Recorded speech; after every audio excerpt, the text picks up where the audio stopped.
Thank you. Thanks for being here today. Mr. Raven, I want to ask about some of the Navy's training materials.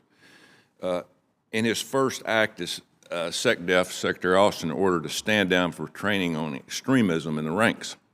Each service had to give this training, correct? That's correct, sir. How many Navy sailors received that training, do you think? I believe that was force-wide, so, Okay. so all sailors, all Marines. Active and reserve? I believe so, sir. That's about 350,000 people in the Navy alone. Are you familiar with the training overall? Generally, I'm not familiar with each product, sir. Okay, our office obtained a copy of the brief that was given to every single sailor officer in the U.S. Navy.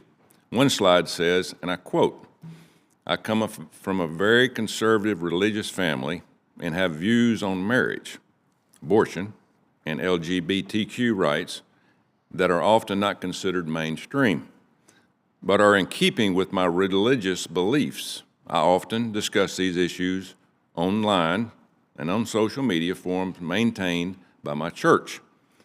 Will I get in trouble for my post?" Are you familiar with this Navy training that went out to all of our sailors? I'm not familiar with that part, sir. Okay, I've got a little slide here I want to submit for the record, Mr. Chairman.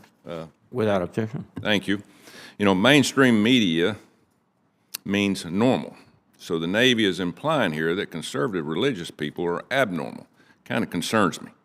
Mr. Raven, 65% of the American population identifies Christian, and another 4% of Americans are Jewish, Muslim, or Hindu. The vast majority in this country, the Navy's recruiting pool is religious. The Navy's spending millions of man-hours on a training that blatantly calls many of its service members abnormal, and then being surprised that recruiting numbers are down would be like a college football coach walking to a recruiting house and calling mom's wallpaper ugly. I mean, it just doesn't work. I know a little bit about recruiting, and I think we got to do a lot better job than that. So, Mr. Camarillo, the total Army and active reserve and National Guard has a recruiting challenge. I think we all agree with that, and we're all watching it. The active component missed its target by the largest margin in American history in 2022. There are a lot of reasons for that, and we all understand that. Many of my colleagues have hammered that home. I won't repeat that. Everyone in this room, along with most Americans, want to see you and the Army succeed. I don't think there's any doubt about that. I want to shift gears here for a moment. A new recruiting ribbon is not going to cut it, okay? A promotion point scheme that has very little conversion rate, it's not going to be good enough. We got to find new ways. We got to think bigger. In June 2021, the Supreme Court opened the door for the Army and every service to marry national service with participation in collegiate athletics. Private tech companies have demonstrated repeatedly to Army senior leaders the capability to identify, access, and assign America's high school student athletes who wish to continue their education and athletic careers collegiately in exchange for national service.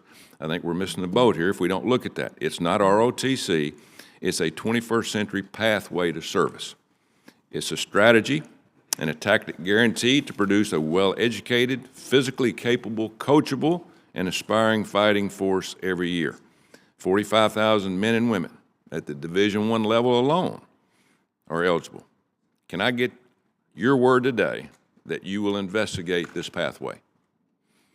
Senator Tuberville, I just want to say, first of all, the number of efforts that we're undertaking in the Army to address the recruiting challenge are far greater than just the recruiting ribbon. A number of efforts to improve how we attract people to the recruiting workforce, where we station them, how we train them, in addition to surge of marketing and advertising, other incentives for people to join. It is a whole of Army approach to try to address this significant challenge. But certainly, I'd be willing to work with you and look forward to discussing that proposal. Thank you very much. Imagination, we got to start using it. Thank you very much. Thank you, Mr. Chairman.